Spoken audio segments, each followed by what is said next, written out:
My name is Luka Nerlic, and I'm going to be the chairman of this session. I'm happy that I can announce Professor James J. Cochran from the Department of Information Systems, Statistics and Management Science from the University of Alabama. Well, he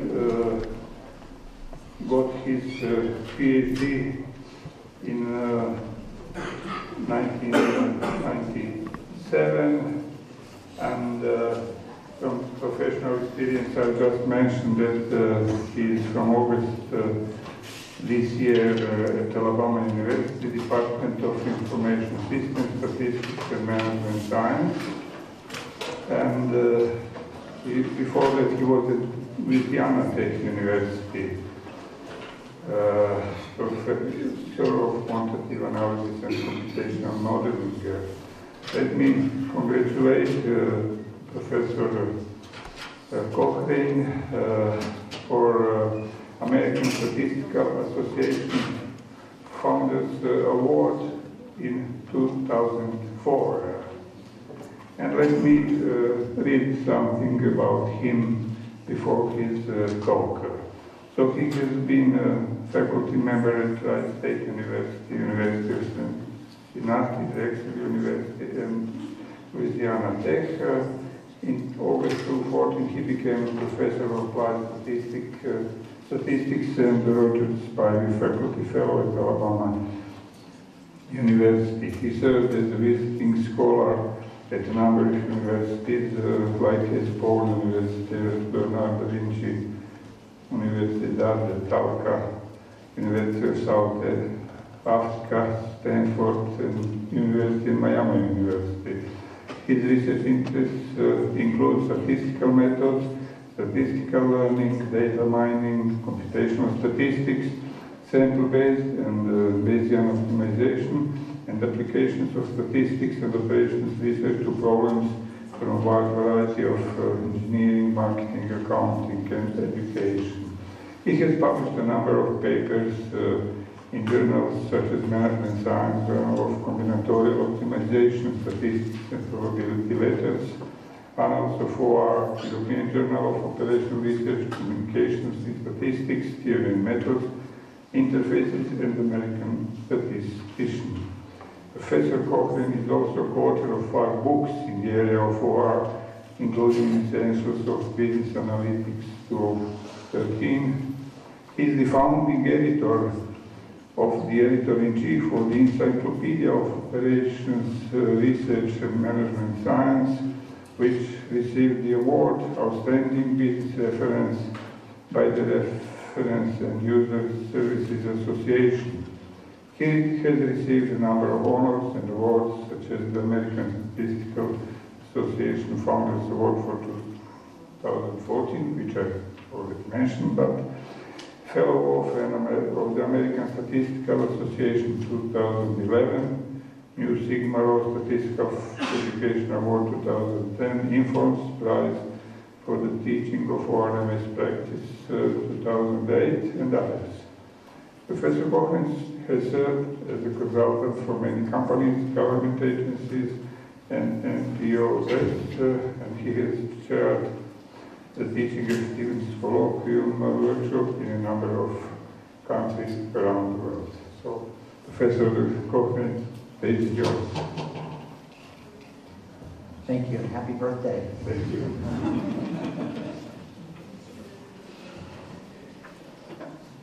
Good morning again. It's very nice to be here. When Mariana asked me to come in and talk about what I thought the relationship between operations, research, and analytics was, and when she asked me to do so, I thought, well, that sounds like a very easy thing to do, but the deeper I got into it, the more angry I got with Mariana for giving me such a difficult topic. This is really not an easy thing to bring together. Very interesting to think about, though. I'm going to start talking a little bit about a survey that Informs has done of its members twice over the last 4 years, in 2010 and 2013. One of the questions on the survey, they presented these 5 different options and asked members which of the 5 they thought best describe the relationship between operations research and analytics. And I'm going to arbitrarily label these A, B, C, D, and E and talk a little bit about each. This one, I don't get. I don't understand anybody that thinks that analytics and operations research are entirely disjoint, but that was an option that was offered. Here, of course, we have the option of operations research and analytics being identical. All right, and I suppose that if one goes back to the origins of operations research and thinks about how the discipline defined itself at its genesis, basically as oriented towards solving hard problems with analytic methods, that I can be sympathetic toward that response. This response, we've got analytics as a subset of OR. Well, you know, if you look at something like OR starting out as maybe problem-solving techniques, but evolving into development of methodologies, development into theory, I can maybe understand why somebody might see this as the possible relationship, because they might think, okay, when we're working on applications in OR, that is analytics, but development of theory, development of applications might be outside of the realm of analytics, so OR subsumes analytics. Here we have the reverse relationship. Operations research is a perfect subset of analytics. I think that somebody who takes this perspective probably starts from D and then admits that analytics actually has a lot more going on than than operations research. Perhaps statistics, perhaps data management, perhaps machine learning and data mining. And then this last option, that OR and analytics have an intersection, but neither is a perfect subset of the other, is sort of a hybrid of B and C. You know, people who responded this way, I would suspect, are acknowledging that we started out in OR as primarily being analytics, but then we started to develop new theories, we started to develop new methodologies, and maybe these people don't believe those methodologies and theories belong as part of analytics, and they might also be acknowledging that there are some parts of analytics that in fact, again, are not part of operations research. Statistics, machine learning, things of that nature. Now in 2010, these were the responses that Informs received. And again, I don't really understand that at all, but you can see that A, B, and C have almost uniform support. D and E have non-trivial support, but it's not really a whole lot. It's about 1/4 to 1/5 of what A, B, and C received. What's interesting is when they went back and did the same survey in 2010, oh, wrong keyboard, that's the problem. There's two keyboards up here. I have to actually use my own. When they went back to 2010, you can see that B, C, D, and E all lost support, and it all went toward A. So you can see that very quickly, maybe because of Inform's campaign, maybe just because of the way ideas are developing, but very quickly you can see that Inform's members are coming toward this way of looking at the relationship between operations, research, and analytics. I'm not sure that I'm one of these 48%. We'll talk about why. All right, so what do I think analytics is? Well, when I started out defining analytics, I defined it this way: the integrated use of a lot of stuff. Statistics, machine learning, data mining, probability, data management, algorithms, and of course operations research in an integrated fashion in order to better understand, predict, and alter the behavior of systems and processes, and this should lead to better decisions. Right? Now, I really like this, but I don't think it's a good definition. This is very analogous to somebody asking you to define a cake. And you say, well, it's eggs, and it's sugar, and it's cream, and it's butter, and it's vanilla, and it's chocolate. Well, that tells you what's in a cake, but that doesn't really tell you what a cake is. So I don't think this is a sufficient definition, and I've decided to go back and rethink things a little bit. So I looked at what others do when they define analytics.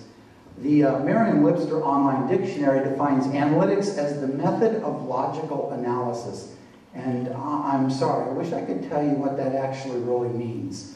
That is a non-definition definition to me. The only thing that I got out of this particular entry in the dictionary at all was this interesting little tidbit. that they cite the first use of the word analytics is occurring somewhere around 1590. Well, if that's true, that says that we're talking about something that's a lot older than we realize. The Oxford Online Dictionary defines analytics as the systematic computational analysis of data or statistics. I'm not really happy with this definition either, because it goes back to the problem that I indicated with the CAPE definition. We're telling you what is part of analytics rather than what analytics really is. The Free Dictionary by Farlex basically takes the definition that Merriam-Webster gave and sort of twists it around a little bit, so I'm not very happy with that definition. Wikipedia actually does a moderately credible job. I was kind of surprised. The discovery and communication of meaningful patterns in data. I don't like this definition because it limits you to patterns in data, but I do kind of like the idea that they're bringing communication in. That starts to at least address the issue that analytics to some degree has to be about deriving insight from your data. And then finally, this is the way Informs defines analytics. Scientific process of transforming data into insight for making better decisions. Like this definition a lot. I think it's sufficiently broad, but not too broad. It tells you what analytics is without excluding anything important. And in fact, we like it so much that we use that definition in our textbook, Essentials of Business Analytics. So that's the definition that we will work from for the rest of the discussion when we try to determine what OR's role is, or what the relationship is between operations research and analytics. So we need to think a little bit about how analytics and operations research intersect, and I think it'll be easier to do that if we divide the contributions that are made to analytics into three broad categories: application, development of methodology, and development of theory. And the question that we have to answer is, can any of these be considered a part of our definition of analytics that we've gotten from Informs? Scientific process of transforming data into insight for making better decisions. I don't think anybody would argue against the idea that application is indeed part of that definition. Where the real question comes in is development of methodology and development of theory. And some people may argue that that is not operation, or that's not analytics, that's math. I'm sorry, that's not operations research, that's mathematics. Again, we'll talk a little bit about these distinctions as we proceed. So, another aspect of analytics that we need to think about as we proceed in thinking about the relationship between OR and analytics is big data. Big data is obviously a big part of what we talk about when we talk about analytics. And I think of big data as having three components, or actually, let's talk about the definition first. Think about big data, I think about both structured and unstructured data, and I hate starting the definition like that because data are either one or the other, so basically I'm saying all data, but I do think the point needs to be made that both can be big data. But we're talking about data that are so large or that come to us so rapidly that we aren't capable of processing the data in our standard forms, either cognitively or electronically, so we have to develop non-traditional methods for understanding the data. This really isn't a big issue. I mean, we've had big data issues as long as we've had data. The real question is just, what is big data?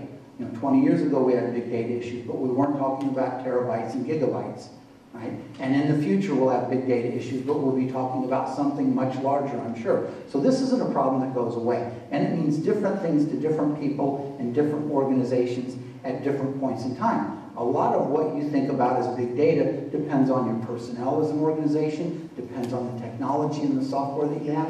What are your capabilities? And I like to think that big data manifests itself in three different ways. First, we have tall data. In tall data, we have a large number of parameters in our potential model. In wide data, the number of values that we have to estimate through our model is large. And in deep data, the complexity of the problem necessitates that we develop new algorithms that are computationally intensive, new approaches for analysis of these data. Right? So again, the question becomes, where does, if at all, operations research fit into this taxonomy? So I'm going to proceed by thinking about one area of my research that I think fits very nicely. We're going to start with what's generally known as the magazine subscription problem. And I want to start with this because there's no question in anybody's mind. This is an operations research problem. So we start out with something we know is an operations research, and we're going to see how it fits into the analytics definition that we have and the big data taxonomy that we've designed here. So the questions are, how, if at all, is this work analytics, and how is it, if at all, big data? Right? This is a little illustration that demonstrates the magazine problem on a very, very small scale. We have capital N equals 6 subscribers, Smith, Jones, Johnson, Brown, Adams, and Patrick, and fortunately their mailboxes are open so you can see what they've received. They've got magazines in their mailboxes. There are 5 different magazines that these people can subscribe to. Cooking with Plums, Modern Calligraphy, Yogurt Digest, Amateur Acupuncture, and Weasel Farming. And the problem we're dealing with is how to select a subset of these 5 magazines in a manner that maximizes the proportion of our population, these 6 mailboxes, who receive at least one of the magazines. If you're going to advertise in these magazines, and you can only say advertise in 2 magazines, you might want to do so in a way that maximizes the proportion of all people who will have at least one opportunity to see your magazine. That's the problem. Oops. The components of the problem look like this. We've got a subscript J that runs 1 through 5 for the magazines. We've got a subscript I that runs 1 through 6 for the respondents. We have an incidence matrix A. Every row of A corresponds to one of our respondents. Every column of A corresponds to one of our magazines. A 1 in the AI position indicates that respondent I subscribes to magazine J. 0 indicates the opposite. We also have 10 of these X vectors. And if you look closely at these X vectors, you notice they all are what? 5 positions, 2 1s, 3 zeros. Right? So they are all indications of various feasible solutions. This is actually the entire feasible space for this small problem. There are 5 magazines, choose 2. There are only 10 different ways to do that. So this is a very, very trivial problem to start with. So again, if you look at, for example, Jones, we can see that Jones subscribes to Modern Calligraphy and Amateur Acupuncture. If you look at Adams, you can see that Adams subscribes to 4 magazines. Adams is obviously a voracious reader, but on the other hand, Johnson only subscribes to Amateur Acupuncture. So if you take Jones, for example, subscribes to the 2nd and 4th magazines, and then you go back to the components, what do we see? Jones is the 2nd respondent. He has a 1 in the 2nd position and a 1 in the 4th column, indicating that he subscribes to those 2 magazines, zeros everywhere else. Now, how do we decide if Jones is covered by a particular solution? You can pick any one of these X vectors. We'll pick X1. And you take the dot product of Jones's incidence vector and that particular solution, and you find that value. If that value is 0, then we have no 1s in corresponding positions, and Jones does not subscribe to any of the magazines in that particular solution. If we have a 1 or higher, then Jones does subscribe to at least 1 magazine in that solution. And you can notice, by virtue of the fact that these X vectors in this particular problem are limited to 2 1s, we know that the dot product of any of these incident vectors and any of these X vectors is going to yield one of 3 values, a 0, a 1, or a 2. And all we really care about is 0 or 1 or more. All right? And that's going to become very important in working on this problem. All right. This is a mathematical description of the problem. We have capital M sets that we're choosing from. We're going to select small m sets from those. We're going to define set script S sub k to be equal to the indices of the respondents such that the dot product that we just talked about is greater than or equal to 1. If we define the problem this way and we allow the xi, or the ai's and the xk's to be binary vectors, the optimal covering problem is very simply to maximize the cardinality of the script sk subsets, or sets, over index k. All right? Also note that we can augment this problem with weights that vary from respondent to respondent. We might want to recognize that some respondents have large families, and they should receive more weight, or some respondents are more likely to spend money, or some respondents have different spending patterns or buying patterns. All of that can be represented with these weights. Now, if we're going to fully enumerate this problem, this is what we would have for the coverages within our feasible space, and this is what we would have for the actual solutions within our feasible space. So our job is really just to look at these different solutions and pick the best one. And you can see the solutions 4 and 5 both give us full coverage. If we select either solution 4 or 5, we will cover everybody. We will have everybody receive at least one of these magazines.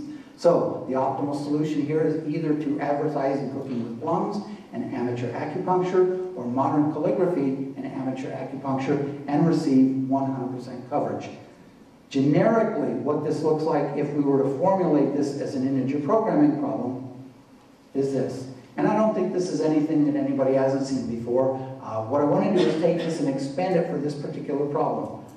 This is what this would look like if we actually wrote it out for this particular problem. The objective function is to maximize the sum of the y's. The y's are zeros and ones, indicating whether a particular respondent subscribes to one of the magazines in our solution or not. Then we have constraints for each of the individuals. The left-hand side indicate which magazines they subscribe to. The right-hand side is the 0 or 1 variable that's going to be the indicator of whether or not we've captured them with a solution. And then also we have to limit ourselves in our choice of magazines to 2. That is how many we said we want to subscribe to.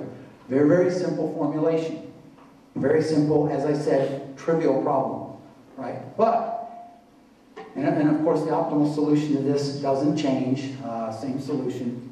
What we really need to think about, though, is that this isn't a real instance of the problem. This is just a toy that's used to describe the problem and make people understand it. In reality, we could be talking about hundreds of magazines, and we could be talking about hundreds of thousands, if not millions, of respondents or subscribers that we're trying to cover. So this is a very, very large problem. It's actually a type of combinatorial optimization problem that's usually referred to as max covering, or if you want to be more general, optimal covering, because occasionally you do try to minimize coverage rather than maximize coverage. And we need some notation very quickly. Capital N is going to what we use to describe the number of objects that we have. And if you're a statistician, you recognize that right now we are talking about a census. Capital M is the total number of covering sets. So in the magazine problem, this would be the number of magazines that we have under consideration. Lowercase k is the number of allowable covering sets. In our problem, the magazine problem, this is the number of magazines we are allowed to choose.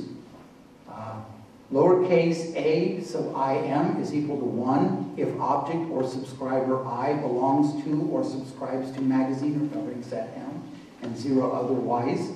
The XMs are the indicators of which magazines or covering sets we do select, so those are binary variables. And the YIs are indicators of whether or not the objects or the magazine subscribers are covered by the sets that we select. Right, so now we have this formulation. The objective function, once again, is just the sum of the indicators of whether or not respondents are covered. These set of constraints, we have one for each respondent. On the left-hand side, we have these dot products that we talked about before. These dot products are going to be some sort of integer from 0 through k. If this dot product is 0, then the yi, which is an indicator of coverage, is also going to have to be 0. If this dot product is 1 or larger, then this yi is allowed to become positive, and it will naturally rise in value because the coefficients in the maximization objective function are all positive. So there's a natural tendency for these yi's to take on the largest positive value they possibly can. Here we have a constraint that limits the number of covering sets of magazines to k, and we have the binary restrictions on the x's and on the y's. This is really important. One of the ways we're going to simplify this problem in a minute is by relaxing this restriction. Why can we do that? What do we have on the left side of each of these constraints? And that's the only place the y's occur in the constraints. What do we know about this dot product? It has to be a non-negative integer. If it's 0, then we're not going to cover that particular y. If it's a 1 or larger, we are, and we want the y to be 1. So we're actually going to be able to eliminate this constraint or replace it with the yi less than or equal to 1. Right? So what I want you to know is we are working on a population, and question now is, how does this problem fit the definition of big data? We have to go back to that question. First of all, is it tall? Well, we have one constraint for each of potentially hundreds of thousands of objects we wish to cover. So we have a lot of model parameters to consider in this problem. It certainly is wide. We have one decision variable for each of the hundreds of possible covering sets, and one apparent decision variable for each of the hundreds of thousands of objects to cover. Remember, these yi's in the original formulation are defined to be binary, and they have to somehow be decided. Are they going to be zeros or ones? All right? Is it deep? Well, there are capital M choose small m possible solutions. So for any reasonable size capital M and small m, you're going to have trillions or more possible solutions. This is a very large problem. Right? Now, how do we meet the big data challenges of this problem? It does present big data challenges. First of all, we do so by intelligent pre-processing. If we did have hundreds of thousands of respondents, it might be smart to go through those respondents and find respondents who have identical coverage patterns, identical subscription patterns, and combine them into one single unit and combine their weight in the objective function. There's no reason to consider all of those units separately if they have identical coverage patterns. Second, intelligent model formulation. We can relax the binary restrictions on the yi's, and I talked about that just a few minutes ago. If we have capital N equals 900 objects to cover, and we have capital M equals 100 covering sets, and we're going to choose small m equals 50 covering sets, then getting rid of these yi's as essentially decision variables reduces the number of solutions by this factor. That's huge. Now, it still leaves 100.9 octillion solutions, which is a lot, but there are ways to break that down. There are ways to solve this problem actually fairly rapidly. The IP formulation now looks like this. We have weights in the objective function because we have potentially combined respondents or objects that have similar coverage patterns, and we've relaxed the binary restriction on the yi's, which leads us to another extension of this problem. Does anybody in the room know who Katie Scarlett O'Hara Hamilton Kennedy Butler is? I actually have to read that off the screen. I can't remember that. That's one person. Anybody have any idea, other than Mike and Jeff? Anybody have any idea who that is? What if I shorten it up? Anybody know who Scarlett O'Hara is? This is Scarlett O'Hara. Where's Scarlett O'Hara from? Gone with the Wind, exactly. A very, very, very big selling book in the United States in the 30s, made into a very popular movie, Gone with the Wind. I've actually never seen the movie. It's kind of a soap opera about a woman's life during, before, and after the Civil War. But this is Scarlett O'Hara, and this is the man that she loves, Rhett Butler. But you notice she has 1, 2, 3, 4 last names. Her own and, well, she's had 3 different husbands, including apparently this man at one point. So this is a very, very busy woman. Right?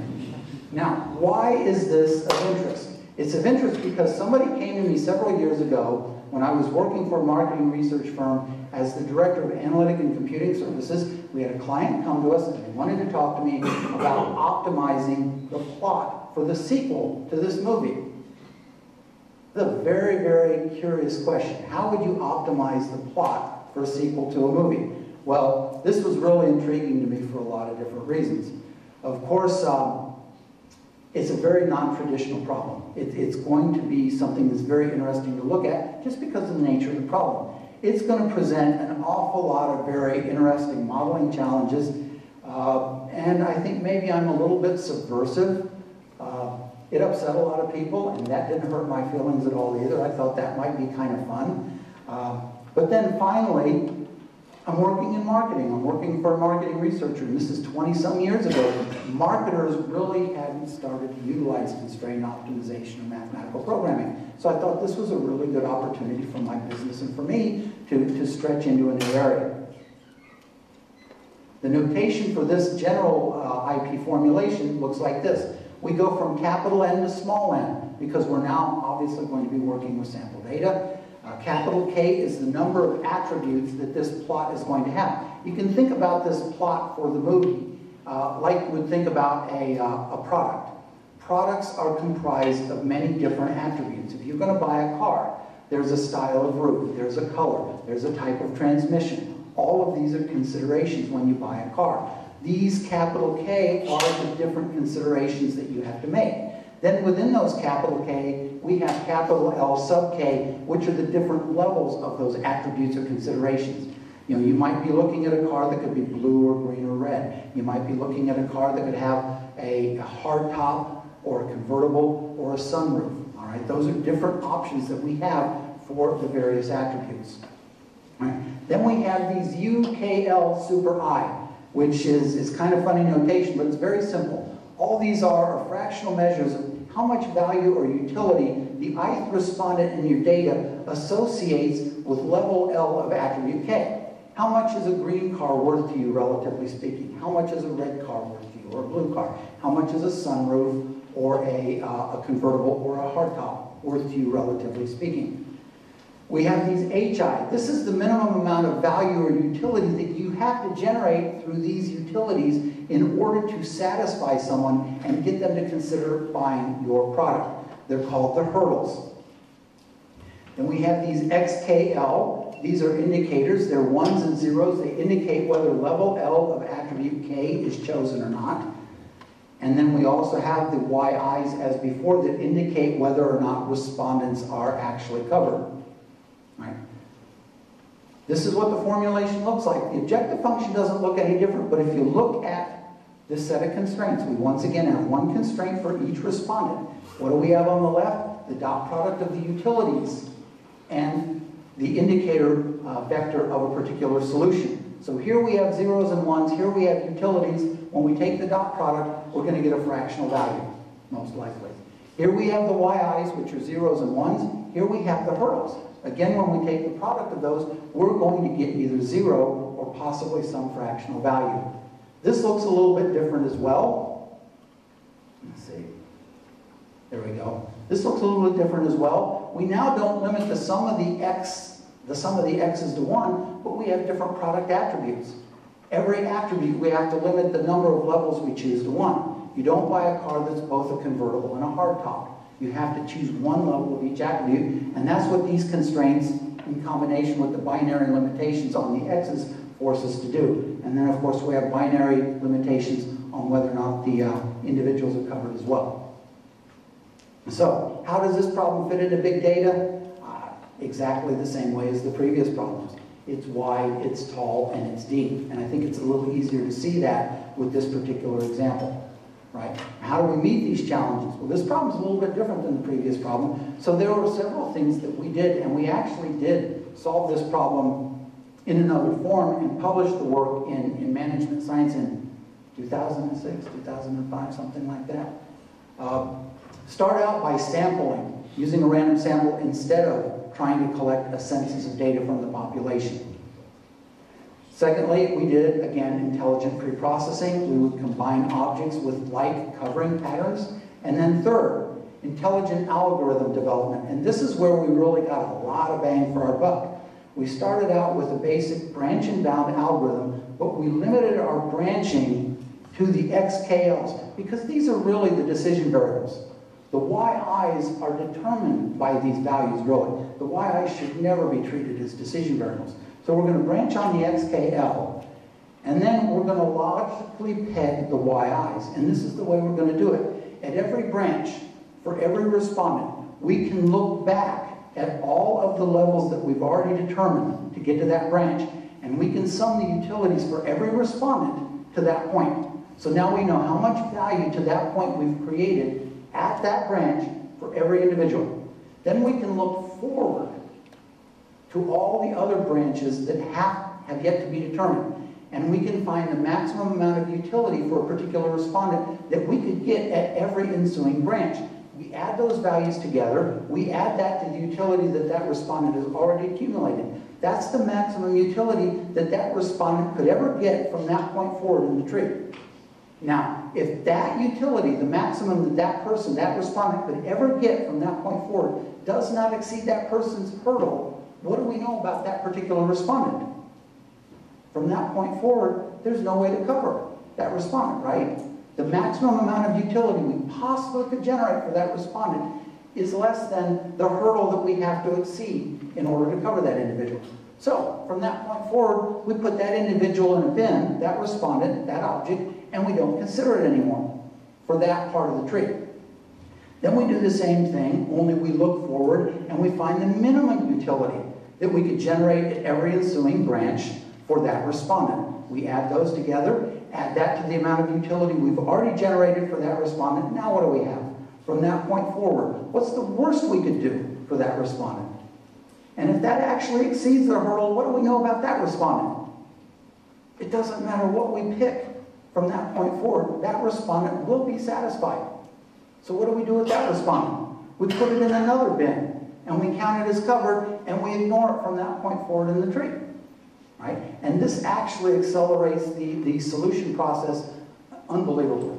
It really, by a factor that's incredible. You can take problems that we let computers spin for days and wouldn't confirm optimality, and now all of a sudden we're finding confirmable optimal solutions in 6 or 7 seconds or less. So this is really amazing how this actually allowed us to handle this big data problem. Right. There are other considerations, though, that this problem creates that may not be apparent. Where do these U's come from? Where do these utilities or these values come from? Well, we estimated them using conjoint analysis. And the ramifications of this are pretty simple. The key word here is estimated.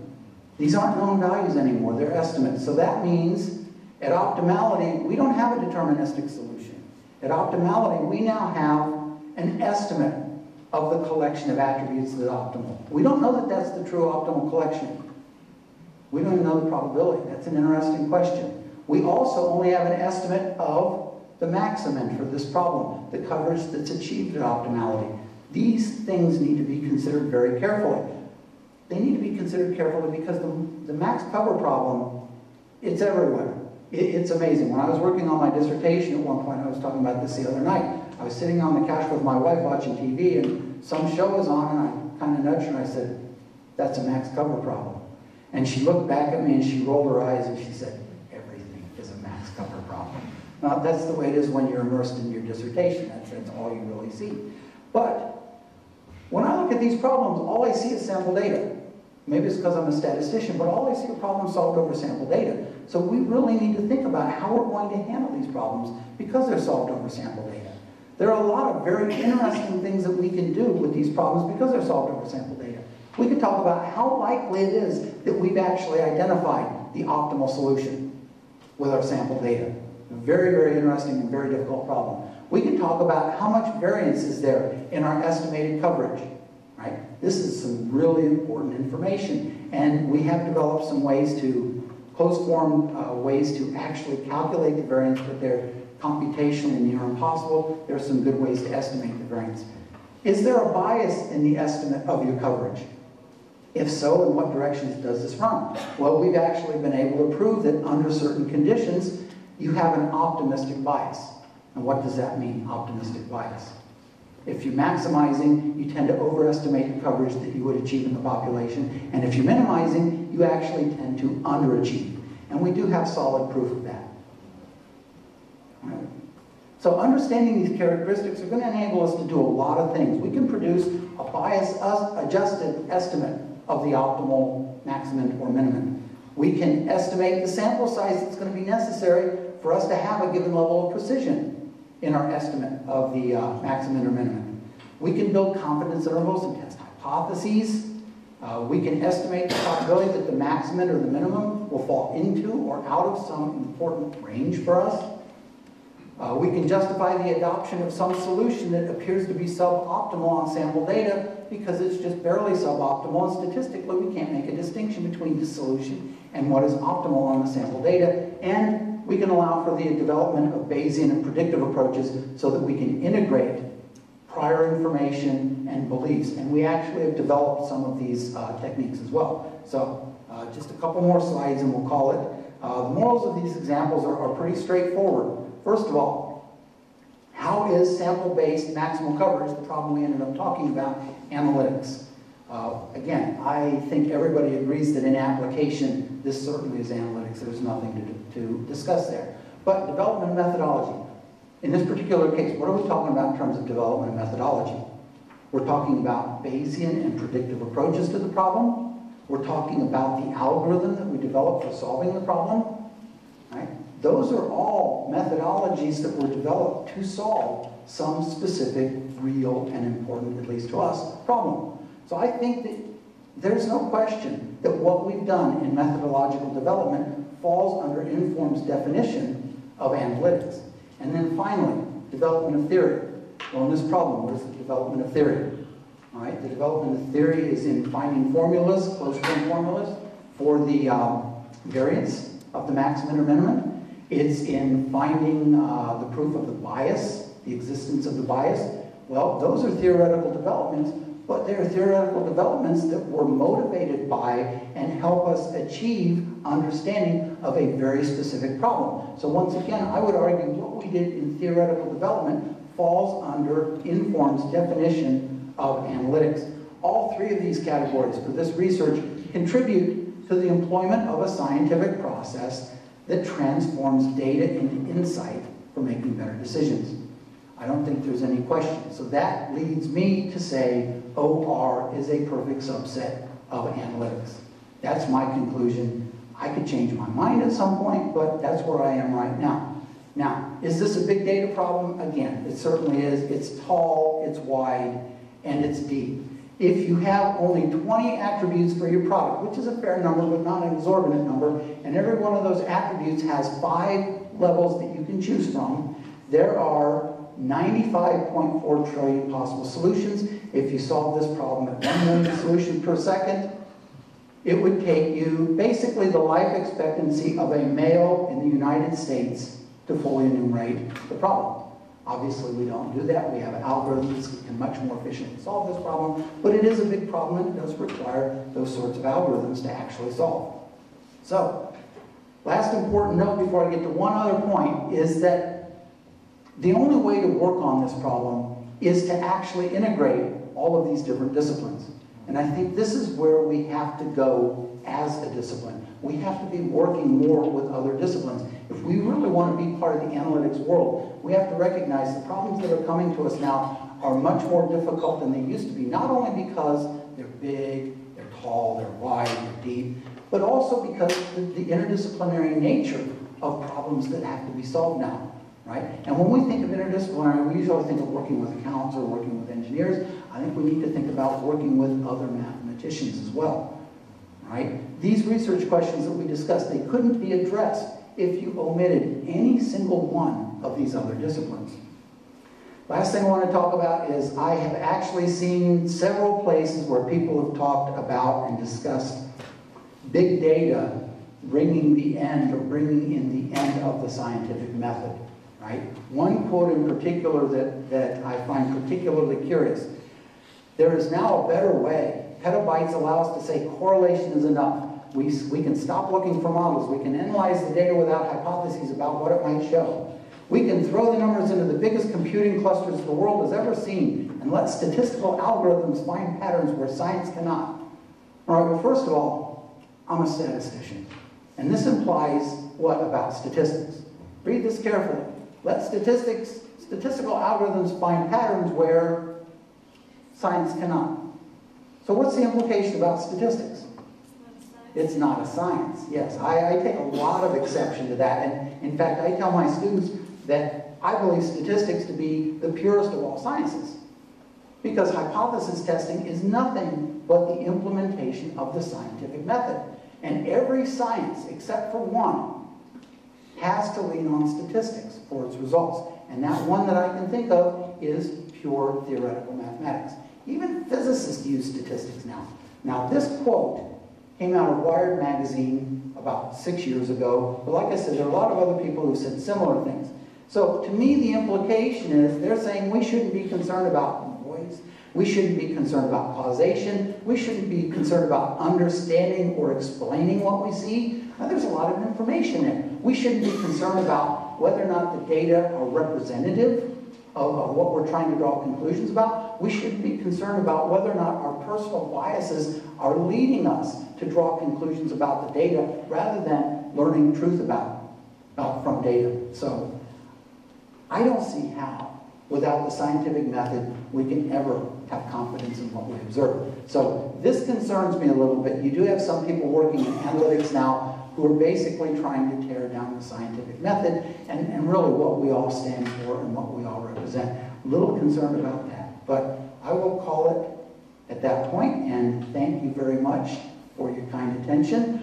I did go through the program and I tried to find every nation that was represented. If I omitted you, please let me know, because I do have another talk on Friday in the teaching workshop, and I'll try to squeeze you in somewhere among all of these. And if I've misspelled something, or if a website has actually caused me to maybe use some sort of a curse word instead of the word thank you in a foreign language. I mean, for example, I don't have a clue. I don't have a clue, and there's no way I have a clue. Some of these things, there's no way I can know. I just have to trust the internet, and that's kind of a dangerous precedent to set. But thank you very much for your attention.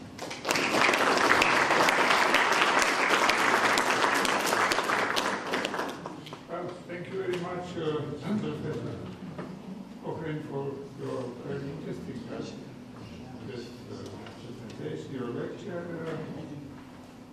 Maybe there are some questions. Yes?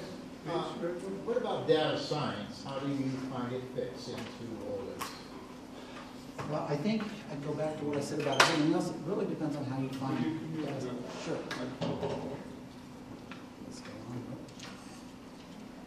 It really depends on how you're going to define the term data science. I think it fits naturally. You know, data science to me sort of seems to be an intersection of several of the things that we talk about as being a subset of analytics. There's data management, there's statistics, there's visualization, there's machine learning. So I think data science is almost, not quite, but almost a synonym for analytics. Any other questions, remarks? I think I'm standing in the way of a coffee break. But maybe, can you tell, let's say, about the area in which these big data found applications or... Well, yeah, in this particular instance, we were working on a problem that had been published in Management Science several years before on, it was the design of the courtyard by Marriott. And they had solved the problem with heuristics. And we went back and actually solved the problem in optimality. Now, obviously, the courtyard had already been designed and hundreds had been built, so we didn't have any input, but you know, we were able to compare what we did to what they did. Well, it seems no more questions. Thank you very much again, and let's have a break.